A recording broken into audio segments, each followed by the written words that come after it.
সবাইকে সুপ্রভাত জানাই।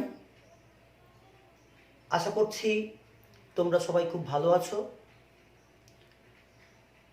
বর্তমানে করোনা মহামারীর আনলক ফেজ 2 চলছে। তোমরা বাড়িতে বসে পড়াশোনা করছো, আমরা বাড়িতে বসে তোমাদের পড়াচ্ছি।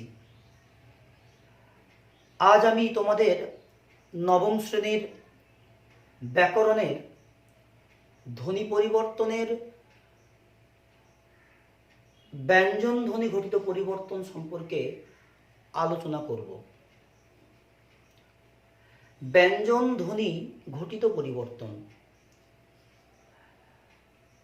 আমি এর আগে স্বরধ্বনি ঘটিত পরিবর্তন বলেছি, এখন বলবো ব্যঞ্জন ধ্বনি ঘটিত পরিবর্তনগুলো। এই ব্যঞ্জন ধ্বনি ঘটিত পরিবর্তন সাধারণত আমরা যখন উচ্চারণ করি সেই উচ্চারণের সময়ে উচ্চারণের নানান সমস্যার কারণে এই পরিবর্তনগুলো হয়।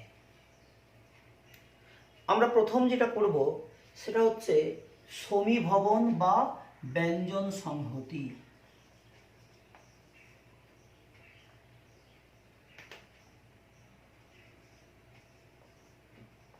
সমীভবন বা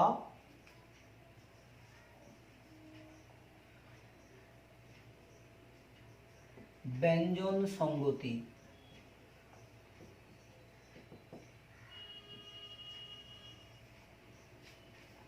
সমীভবন বা ব্যঞ্জন সংগতি পড়তে হলে প্রথমে এর অর্থ জানতে হবে। এর অর্থ হলো সমবর্ণতা। অর্থ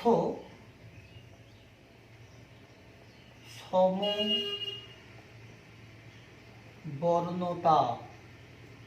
সমবর্ণতা। সমীভবনের অর্থ সমবর্ণতা। অর্থটার মধ্যেই উত্তরটা লুকিয়ে আছে। এবার আমি তোমাদেরকে একটু সংজ্ঞা আমার মতো করে আমি লিখেছি, সেটা একটু আগে পড়ি, তারপর তোমাদেরকে সংজ্ঞাকে সঙ্গে নিয়ে বিষয়টাকে বুঝিয়ে দেব।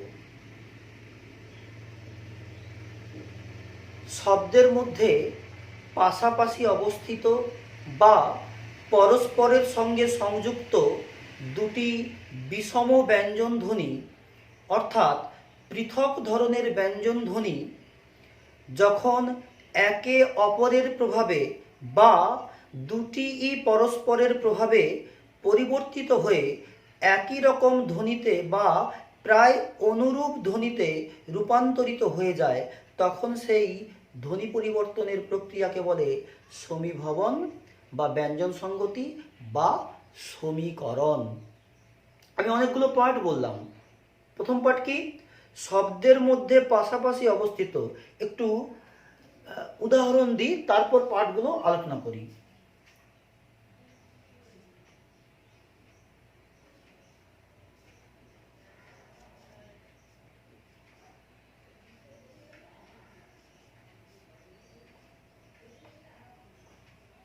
চন্দন থেকে চন্দন।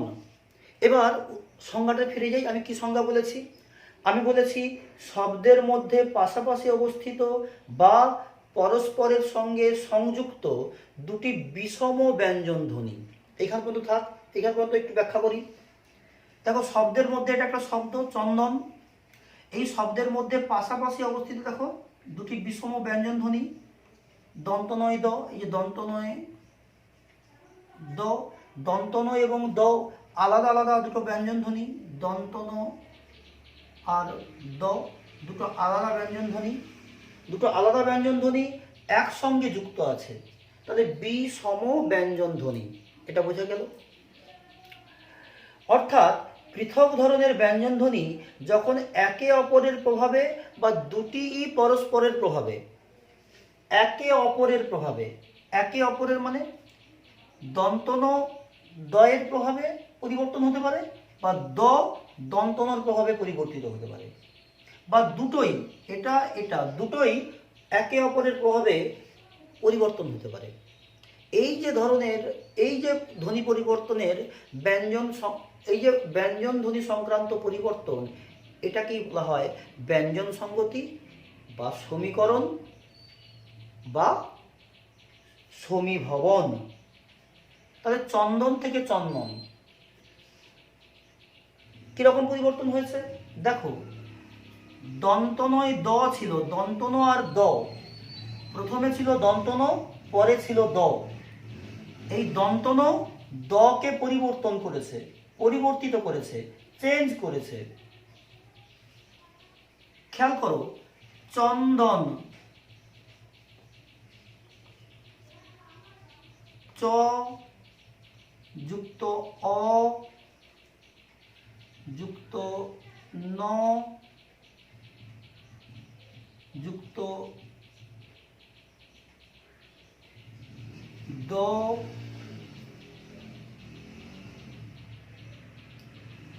যুক্ত অ যুক্ত ন যুক্ত অ। এই তো বিশ্লেষণ। দেখো, দন্তন এবং দ একসঙ্গে আছে, সংযুক্ত ব্যঞ্জন। এই দন্তন দকে পরিবর্তন করেছে। পরের উদাহরণটা দেখো, চন্দন তা হয়ে গেছে চন্দন। তাহলে পূর্ববর্তী ব্যঞ্জন ধ্বনি এই যে দন্তন, পরবর্তী ব্যঞ্জন ধ্বনি দকে পরিবর্তন করে দিয়েছে। তাই এটা কি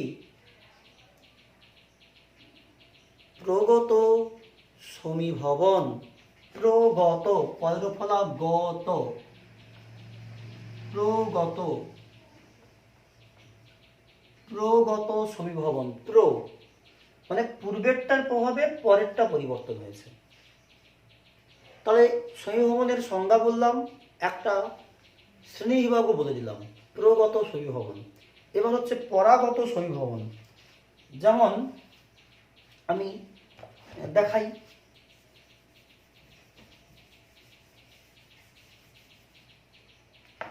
পরাগত সমীভবন, পরাগত,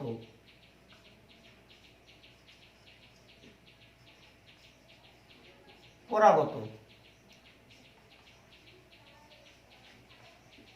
কর্ম থেকে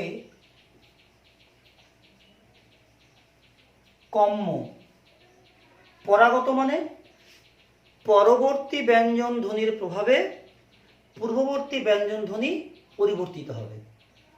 পরবর্তী ব্যঞ্জন ধ্বনির প্রভাবে পূর্ববর্তী ব্যঞ্জন ধ্বনি পরিবর্তিত হবে।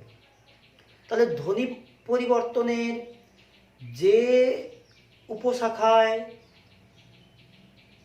বা ব্যঞ্জন ধ্বনি পরিবর্তনের যে উপশাখায়, যে শাখার উপশাখায় পরবর্তী ব্যঞ্জন ধ্বনির প্রভাবে পূর্ববর্তী ব্যঞ্জন ধ্বনি পরিবর্তিত হয়, হয়ে নতুন শব্দ তৈরি করে, সেই শাখাটিকে বলা হয় পরাগত স্বরসঙ্গতি, পরাগত ব্যঞ্জন সংগতি। স্বরসঙ্গতির বিপরীত ব্যঞ্জন সংগতি। দেখো, কর্ম, ক যুক্ত অ যুক্ত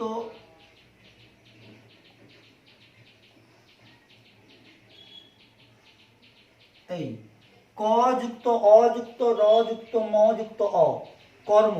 এই দেখো, যুগ্ম ব্যঞ্জন, রেপ র আর ম একসঙ্গে আছে, যুগ্ম ব্যঞ্জন, সংযুক্ত ব্যঞ্জন।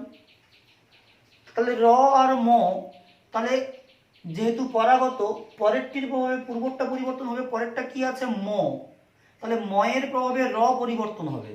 দেখো পরের উদাহরণটা তাই হয়েছে, কম্ম, ময়ের প্রভাবে র পরিবর্তন হয়ে গিয়ে আর একটা ম এসে গেছে। তাহলে এটা পরাগত ব্যঞ্জন সংগতির উদাহরণ। এবার আমরা পড়ব অনন্য ব্যঞ্জন সংগতি। অনন্য মানে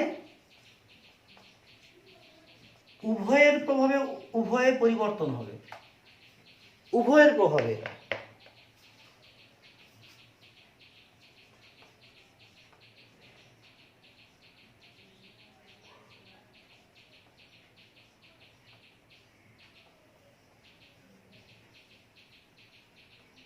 মহোৎসব থেকে মোৎসব। দেখো মহোৎসব, হোত এখানে নেই, দেখো মোৎসব হয়ে গেছে। দন্তস, হয়কার, খণ্ডত এগুলো সব উঠে গেছে। একটার প্রভাবে অনেকটার পরিবর্তন হয়নি, উভয়ের প্রভাবে উভয় পরিবর্তন হয়েছে। তাই এর এই ব্যঞ্জন সংগতির নাম অনন্য ব্যঞ্জন সংগতি। বোঝা গেছে? পড়াবো নাসিক্যি ভবন। নাসিক্যি ভবন,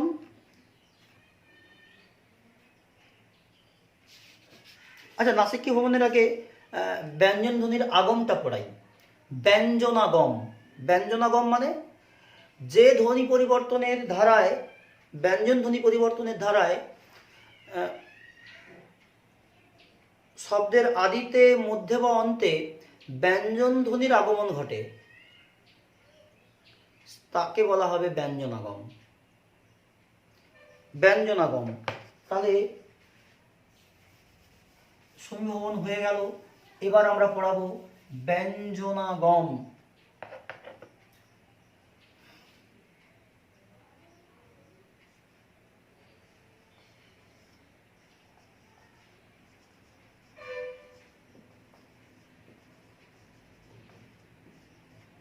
ব্যঞ্জনাগম আমরা পড়াবো ব্যঞ্জনাগম। ব্যঞ্জনাগমের সংজ্ঞা আমি বলে দিয়েছি। এবার ব্যঞ্জনাগম আদিতে ব্যঞ্জনাগম, মধ্যে ব্যঞ্জনাগম আর অন্তে ব্যঞ্জনাগম, এই তিনটের উপরে হবে। আদিতে ব্যঞ্জনাগম খুব একটা বেশি নেই। আদিতে উপাধ্যায়,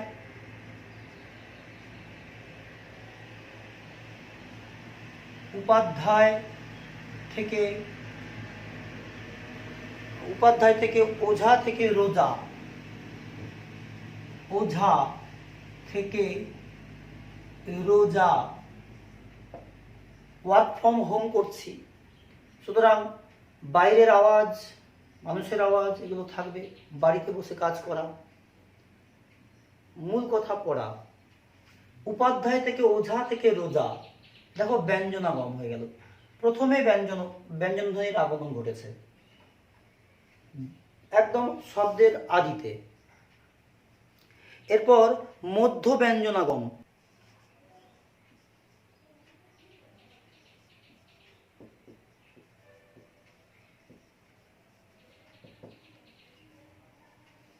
দেখো মধ্য ব্যঞ্জনাগমের কি বলছে না, আমাদের জীব অসাবধানতাবশত কোনো শব্দ উচ্চারণ করার সময় যদি দুটি ধ্বনির মাঝখানে কোনো বাড়তি ব্যঞ্জন ধ্বনি উচ্চারণ করে ফেলে, তবে তাকে বলে মধ্য ব্যঞ্জনাগম। একটি অতিরিক্ত ব্যঞ্জন ধ্বনি শব্দের মাঝখানে উচ্চারিত হয়ে যায় বলে একে শ্রুতি ধ্বনিও বলা হয়। যেমন চা যুক্ত এর সমান চায়ের। দেখো চায়ের শব্দটা হয়েছে, কি হয়েছে এখানে? এখানে অন্তস্থ এর আগম ঘটেছে, অন্তস্থ অ, অন্তস্থ অ। দেখো এ ছিল, এ নেই, অন্তস্থ অ হয়ে গেছে, তাহলে মাঝখানে ব্যঞ্জনাগম ঘটেছে। এবার অন্ত ব্যঞ্জনাগম, অন্ত ব্যঞ্জনাগমের একটা উদাহরণ দিই। খোকা থেকে খোকন। দেখো খোকা, খোকা শব্দটা এখানে ছিল, শেষে একটা দন্তন এসে গেল, ব্যঞ্জন ধ্বনি, তাহলে অন্ত ব্যঞ্জনাগম হয়ে গেল। তাহলে ব্যঞ্জনাগমের আলোচনা তোমাদের সামনে আমি রাখলাম। বিসমীভবন কি? সমীভবনের ঠিক বিপরীত অবস্থা। এতে শব্দ মধ্যস্থ দুটি সমধ্বনির একটি রূপান্তরিত হয়ে অন্য ধ্বনিতে পরিবর্তন হয়। যেমন শরীর, শরীর বিসমীভবন, দুটির একটি পরিবর্তন হয়ে যাবে।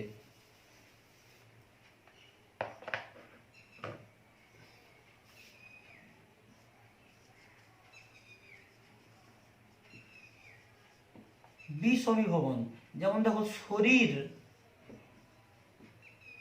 থেকে শরীর,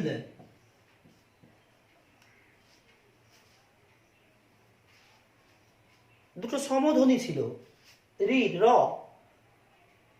তার মধ্যে থেকে একটি পরিবর্তন হয়ে গেল, ল হয়ে গেল, শরীর সমীভবনের ঠিক উল্টোটা বিসমীভবন ঘটল। নাসিক কি ভবন, নাসিক কি ভবন,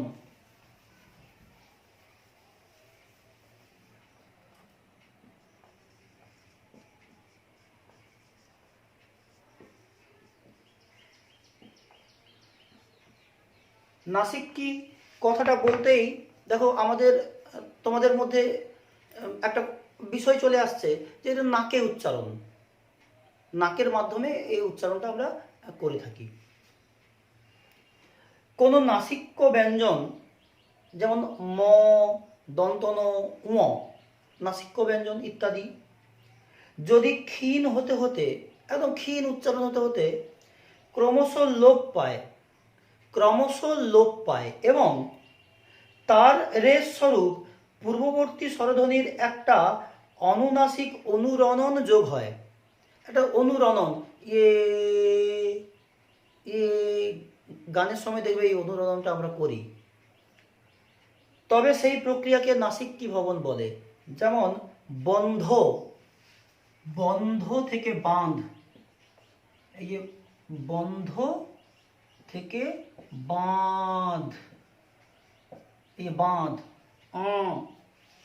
চন্দ্রবিন্দু, চন্দ্রবিন্দুর জন্য একটু অনুরণন ঘটল, তাই এটা হয়ে গেল নাসিক কি ভবন।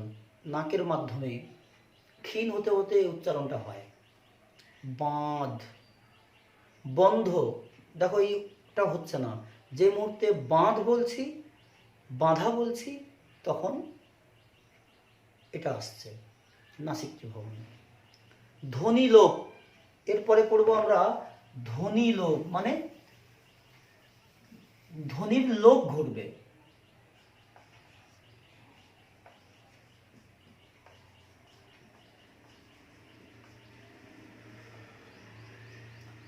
ধ্বনি লোপ পাবে, স্বরধ্বনির ক্ষেত্রেও স্বরধ্বনি লোপ হবে, ব্যঞ্জন ধ্বনির ক্ষেত্রেও ব্যঞ্জন ধ্বনি লোপ হবে। উচ্চারণের সময় শব্দের অন্তর্গত কোনো বর্ণের ওপর অধিক পক্ষপাত হেতু বিশেষ জোর আরোপিত হলে অনাদৃত ধ্বনিটি লুপ্ত হয়, এই রীতিকে ধ্বনি লোপ বলে। ধ্বনি লোপ দুই প্রকার, স্বরধ্বনি লোপ আর ব্যঞ্জন ধ্বনি লোপ। স্বরধ্বনি লোপের ক্ষেত্রে কি হবে, স্বরধ্বনি লোপের ক্ষেত্রে তোমরা পড়েছ ভক্ত থেকে স্বরধ্বনি লোপ, ভক্ত থেকে ভাত